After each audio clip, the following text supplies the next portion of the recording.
Why were we young women outside, well, a men's house of correction?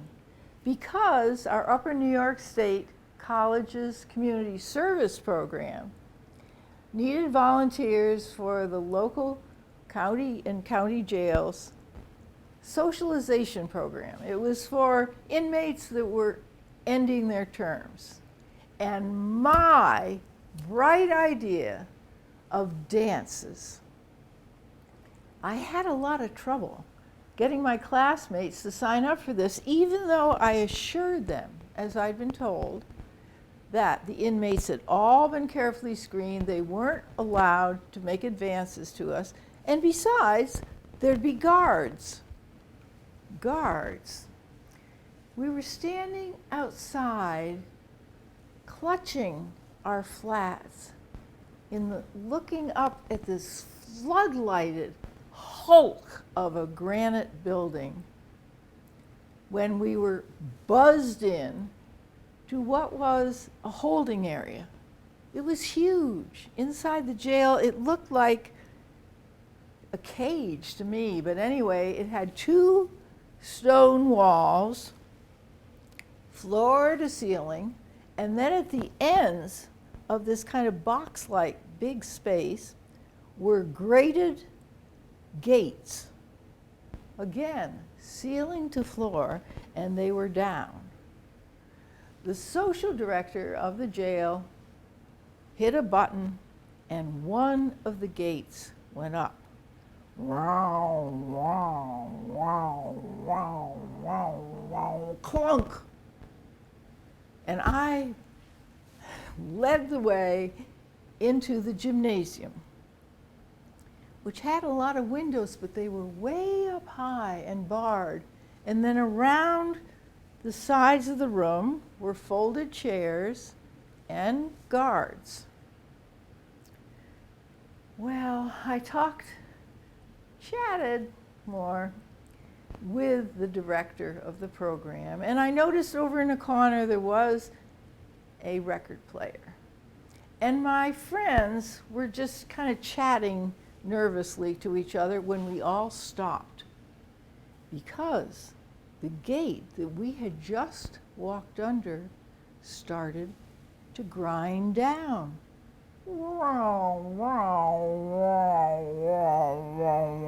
Clunk. So we looked through the gate and could see at the other end of the holding area that gate was starting up. And there were a whole lot of men dressed in neon orange pajama-like uniforms jostling into the holding area. And as that gate went down behind them, the gate nearest us went up, and there we all were. About 40 men, all different ages, in short-sleeved pajamas, and 13, kind of pale at that point, women in long-sleeved, conservative-colored dance dresses. Well, the program director welcomed us and introduced me as the dance organizer. All the inmates clapped. My classmates did not clap. And the guard put the needle on the first record, which was a jitterbug. How appropriate, because we all had the jitters. No one moved,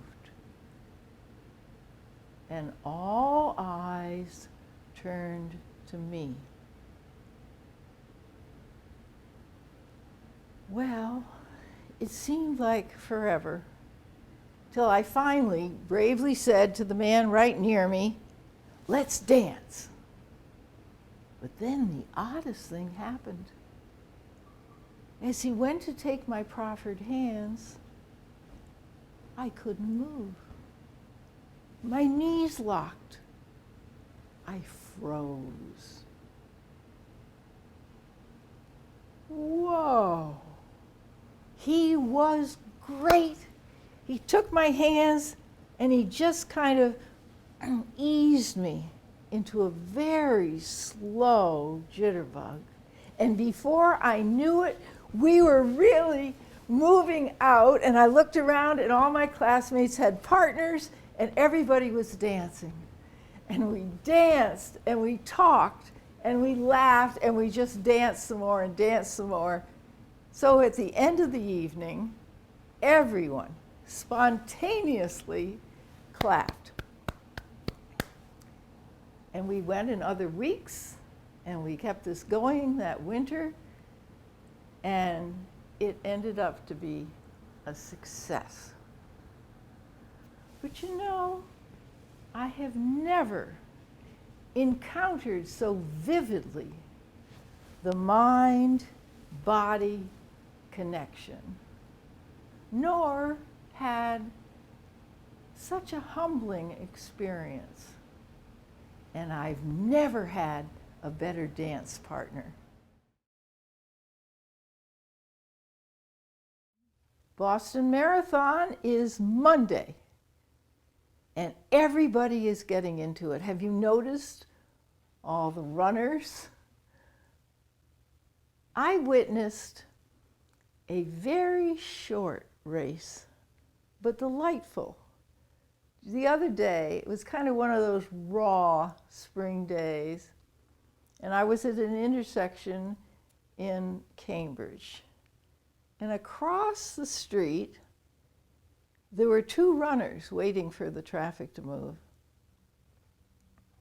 Both men, both tall, blonde, toned, chests out, arms at their sides. Oh, they were quite something in their outfits. They each had a coordinated outfit on, a mesh top that was coordinated with the short running shorts and the very light shoes. And they were jogging in place, waiting for the traffic to move, when up came a mailman. He was much younger, kind of chunky, and he was pushing his cart. You know, those three-wheeled carts that they push with their mail bags on them.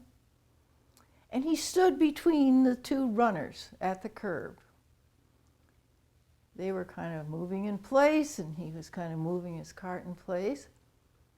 Now, he was dressed in the regulation long wool gray pants with a black stripe down the sides, and his heavy parka, which was zipped up, made it obvious that his shoulders were rounded from all the years of carrying the heavy mail bags. And his shoes, boy, were they utilitarian, thick-soled black shoes. I mean, if the runners looked ethereal as they pranced in place, he was grounded. Well, they chatted, and you could see just kind of exchanged pleasantries. And a little breeze came up. And I swear I saw those stiff black stripes on his trousers look up admiringly at the fluttering vents on the sides of those runners' shorts. But then the traffic started to clear. I saw the three heads all together kind of lean forward, and then they were off running. And they didn't break ranks. They ran in a line. The graceful and the clunky right together, step for step across the street, and their smiles broadened as they went, and as they got to the other side, exactly at the same time. They waved goodbye to each other, went their separate ways, all winners.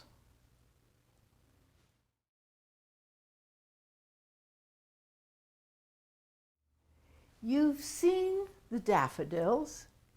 You've heard the bird song all around. I don't know if you have, but I just today was able to get a good breath of the moist earth. And you might have seen a few of the springtime dances going on, like those of our neighbors. Not always have they been, but they are now, the wild turkeys. Now, turkeys have been around a long time before we were. In fact, fossils have been found of them from 20 million years ago.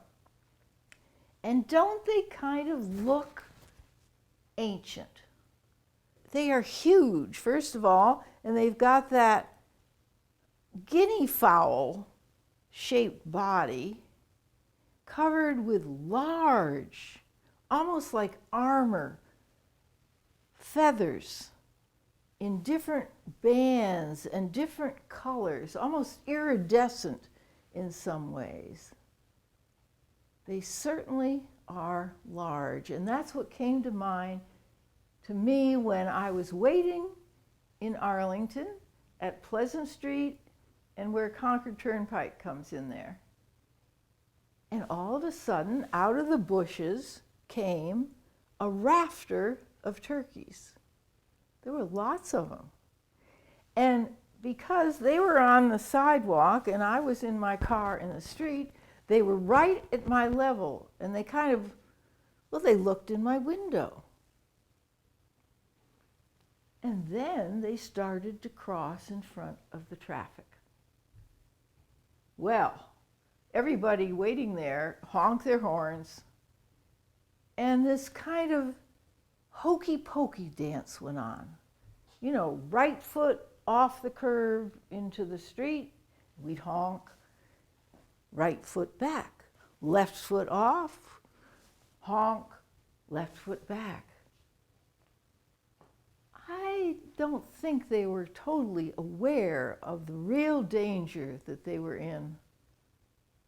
And certainly the hens were unimpressed with a big tom that was strutting along the sidewalk. Oh, all puffed up and tail feathers fanned out. I was riveted by the whole thing, but you know, quite concerned as the light changed that they would get safely across the street. They probably did. They are such survivors. I know you have seen the scurry of squirrels. Those squirrels with their ballet, their leaps, and their jumps and their twists. And then the chase. Full tilt. And then stop. Stare. A little twitch of the tail. And then wham! They're off again. You might have heard, or you will soon, the spring peepers. They are only as big as your thumbnail, but boy, do they make a lot of noise. Beep, beep, beep, beep, beep. And maybe you've heard the big croaks of the bigger frogs at ponds, but you might not know what's going on right now in the center of Mount Auburn Cemetery. There is a vernal pool down in the dell. And what is now in the pool and coming out of the earth to the pool are the spotted salamanders. They're about 6 inches long, kind of a gray brown color, but with bright yellow spots all along, but different Every single salamander has a different pattern. Isn't that cool? And they live all year round underneath the ground. So they live in the banks along the dell, they live in the surrounding areas, and they come out only once a year when the temperature is just warm enough. There's been a lot of rainfall, and they gather there. And when they do, they slip into the water, and they are called a congress of salamanders. The males, when the females arrive, the males get there first, the females arrive, they kind of gather all around her in the water, and they release their sperm packets. Now the females each pick one packet, and nobody knows what her criteria is. Not even the Harvard herpetologists know how she makes her choices. But she chooses one packet. Then, in a few days, she's able to lay her fertilized eggs along the pool. So that's what's going on in Mount Auburn Cemetery. And all around us, I hope that you look closely and listen carefully to all the wonders of spring.